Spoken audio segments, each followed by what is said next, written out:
Le plaisir de vous retrouver dans un nouvel Intensément Sarthe, un Intensément Sarthe qui sent l'été terriblement à travers les invitations qu'on a aujourd'hui. On va vous inviter à sortir, à découvrir, tiens, le patrimoine par exemple, avec cette fondation du patrimoine dont on pensait qu'elle existait depuis peut-être Louis XIV. Eh bien pas du tout, elle a 20 ans et elle les fête prochainement, non loin de chez nous, à Saumur, puisque c'est en effet là, en quelque sorte, qu'elle est née. On vous expliquera dans un instant comment, pourquoi, etc. Avec Thierry Berthet, son délégué départemental, Michel Piron, son délégué départemental adjoint, et son délégué de pays, Hervé Guyomard, dans un instant.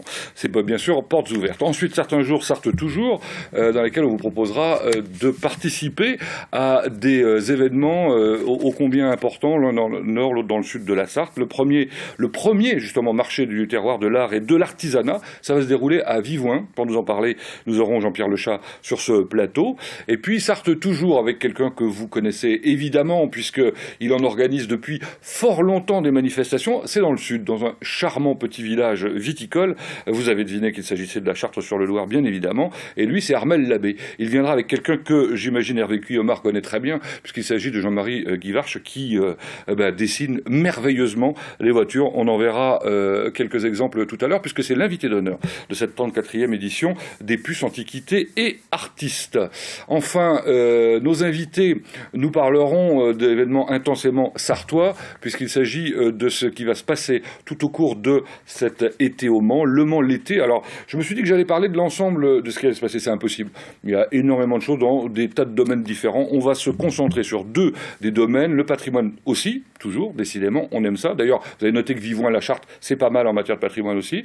Et puis, la culture, puisque nos invités sont Pierre-Michel Robineau pour la culture, Franck Miot pour le patrimoine, et surtout Jean-Michel Ken, qui est le scénographe des Chimères de cette année, qui viendra nous faire découvrir l'animation proposée, donc c'est de l'exclusivité à l'MTV, vraiment, ça vient de sortir, c'est tout neuf, sur le Porche Royal, c'est une première, donc cette année, de la cathédrale évidemment. Ça va dans l'ordre, oui à peu près, vous avez suivi, tant mieux. C'est parti pour une heure, non carrément, allez.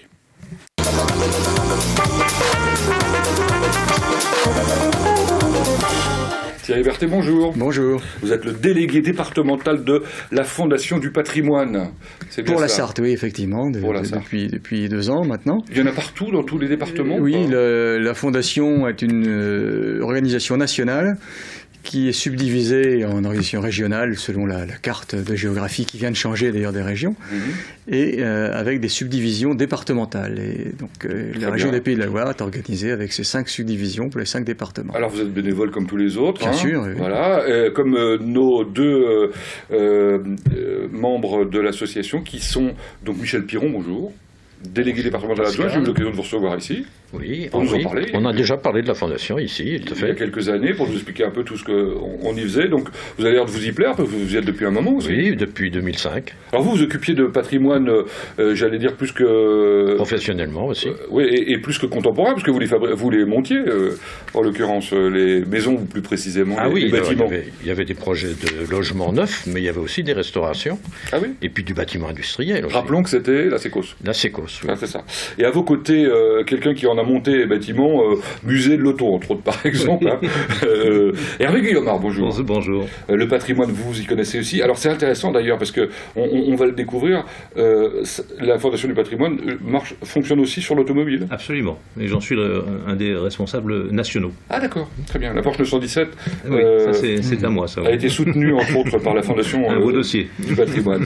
Je disais, elle fête ses 20 ans, Thierry Berthet, et un sénateur-maire de Saumur, en 1996, n'est pas, n'est pas étranger à l'affaire. Effectivement, c'est Jean-Paul Hugot, aujourd'hui décédé, qui était sénateur-maire de Saumur à l'époque, qui a milité pour que notre pays se structure pour aider le petit patrimoine non protégé. On connaît tous l'action, le classement ou l'inscription des monuments historiques. Il y avait là un grand vide à côté. Il y a beaucoup de petits patrimoines intéressants dans les églises, dans les fours à chanvre en Sarthe notamment, les lavoirs. Les lavoirs, bon, ça ce sont ces petits patrimoines publics, mais aussi le petit patrimoine privé, propriétaire d'une belle maison, d'une grange, d'une étable par exemple, qui n'est pas classé mais très intéressant, et se retrouver seul devant l'enjeu restauration. Donc il a dit il faut qu'on aide les gens qui veulent participer à la restauration de tous ces... Voilà, de tout ce petit patrimoine. Donc une loi a été votée et a été publiée le 2 juillet 1996. Donc, très bien. Donc les 20 ans, c'est bien samedi, jour pour jour. Et cette loi permet de travailler dans deux directions. La première, donc, de soutenir par le biais de ce qu'on appelle des souscriptions, donc des appels à la générosité de donateurs privés ou d'entreprises qui permettent d'améliorer le patrimoine public. Et les dons sont défiscalisés, donc c'est l'aide que l'État apporte par le biais de cette loi.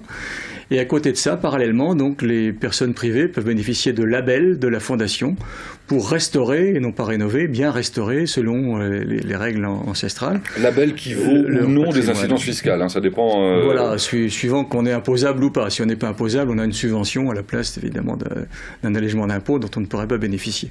Bon, en tout cas, j'ai les chiffres, alors je ne vais pas tous vous les donner parce que c'est absolument énorme, mais c'est quand même, en 20 ans sur l'ensemble de la France, plus de 30 000 projets, 550 bénévoles, on aime le patrimoine en France. Et 2 milliards de travaux, ce qui est quand même... Et 2 milliards de travaux, vous avez raison. Voilà, 40 000 donateurs en 2015, rien qu'en 2015. Rien qu'en 2015, c'est la folie. C'est vrai que ça, c'est sur la... C'est extraordinaire. Et les Sartois ne sont pas en reste non plus, hein? Non, absolument pas. Ils sont même en première ligne au plan régional, puisque cette année encore, on a le meilleur score de dons depuis le début de l'année en Pays de la Loire. Ils sont généreux alors. Oui, ils sont généreux et très actifs. Ça doit plaire à Hervé Guillemard. Il y a eu 24 projets soutenus, ça doit être un hommage aux 24 heures du Mans, qui est le meilleur des patrimoines sartois. Oui, mais on a la chance d'avoir un patrimoine extraordinaire dans la Sarthe. Et alors, ce qui est intéressant, c'est que quand on regarde la liste des patrimoines que vous avez, pour lesquels vous avez en tout cas apporté votre obol, indirectement ou directement, ce sont des choses très diverses. Hein. Oui. Ça va, on l'a dit, donc du patrimoine bâti à l'automobile. À l'automobile. Alors ça, c'est une spécificité sartoise et pour cause, mais on est quand même très sollicité. Pour le patrimoine religieux, à l'heure actuelle, on vient au secours des comités de communes et des communes qui ont beaucoup de soucis avec les toitures des églises. Oui, par exemple, mais je reste, excusez-moi, sur les choses. On viendra après à tous les projets en ce moment qui sont présentés et qu'on peut soutenir. Mais j'ai vu qu'il y avait le camion citerne essence des Marais Frères, le camion des pompiers Renault, donc la Porsche 917. Absolument. Et en ce moment, on est en train de remettre en état une Porsche 904 qui est assez extraordinaire. C'est une voiture laboratoire de Michelin qui est dotée de suspension Citroën, ce qui est assez incroyable. Ah oui. Ça permet de faire évoluer la Porsche de haut en bas sans avoir à modifier les suspensions pour tester l'usure des pneus.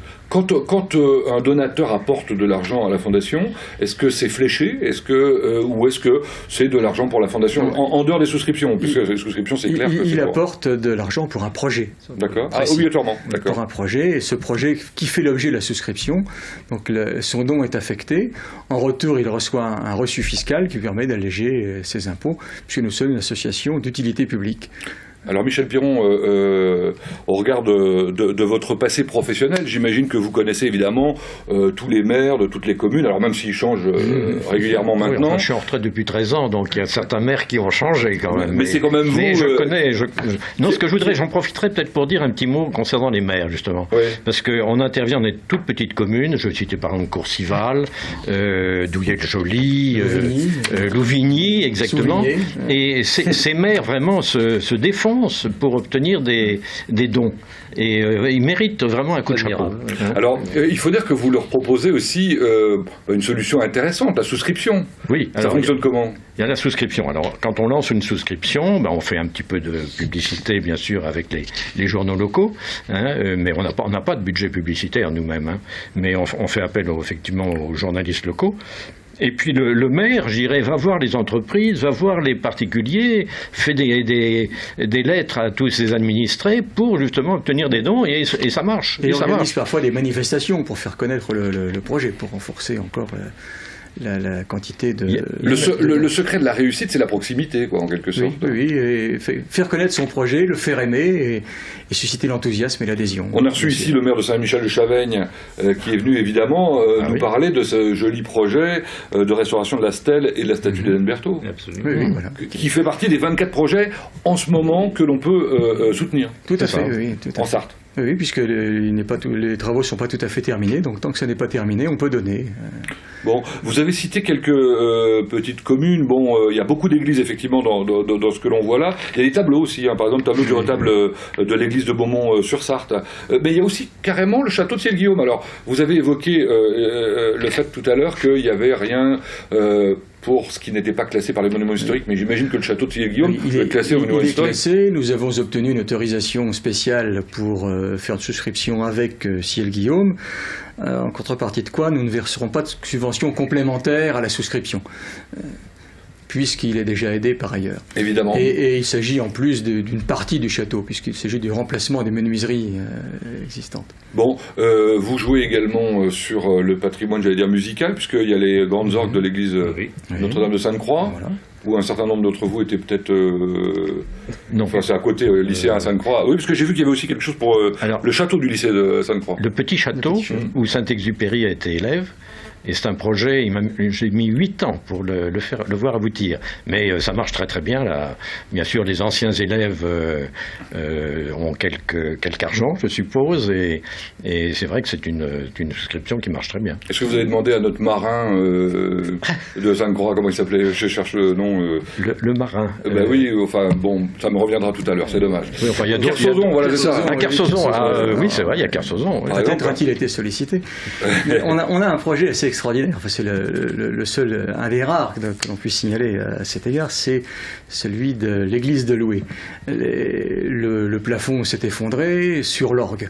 Alors bon, le plafond a été réparé sans nous, mais nous avons monté une souscription pour aider à la réparation de l'orgue, et le succès est tel qu'il y a beaucoup plus d'argent collecté que ne coûte la restauration de l'orgue. Ah bon? Donc dans l'histoire, on fait une nouvelle convention qui va permettre de restaurer des peintures murales de l'église. Donc, et ça arrive souvent, ça, que vous racontiez plus qu'il en faut? C'est arrivé également à Souget-Gallon. Voilà, exactement. Ah oui. Donc ils vont restaurer un lavoir en deuxième opération. Quelquefois ça marche. Bon, alors pourquoi la gloriette de Saint-Calais? Alors, la gloriette de Saint-Calais, c'est une petite... Alors, moi, tu connais la gloriette? C'est au bord de la Nîle, je crois. Oui. Alors, c'est un projet déjà un petit peu ancien, ça, la gloriette. Oui. Mais je ne m'en suis pas occupé personnellement. Mais oui, parce que c'est intéressant, je trouve, comme projet. Moi, je connais une petite chapelle à Saint-Georges-de-Gautier que j'aimerais bien restaurer. Une petite chapelle, un petit oratoire. Bon, il faut aller voir le maire, alors. Le maire a changé. Alors, il faudrait que j'aille voir le nouveau maire. Bon, très bien. En tout cas, tous ces projets-là, on peut les découvrir sur le site internet. Alors ça apporte beaucoup. J'ai cru lire quelque part que, effectivement, à partir du moment où vous avez commencé à mettre cette possibilité sur internet, ça a explosé littéralement en termes de... En fait, chaque souscription passe sur internet et on peut souscrire en ligne aussi bien qu'envoyer un chèque. Oui, plus 84% depuis que c'est en ligne. En 2015, ça s'appelle don en un clic. Oui, ça marche fort. C'est la preuve que notre association...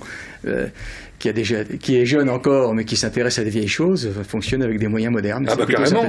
Je crois qu'on a quelques images du site web qui vous permettra de découvrir. Effectivement, il y a les photos. Enfin bon, on sait pourquoi on donne de l'argent et à quoi ça servira. Quelques mécènes nationaux. Je vois la Fondation Total depuis 10 ans.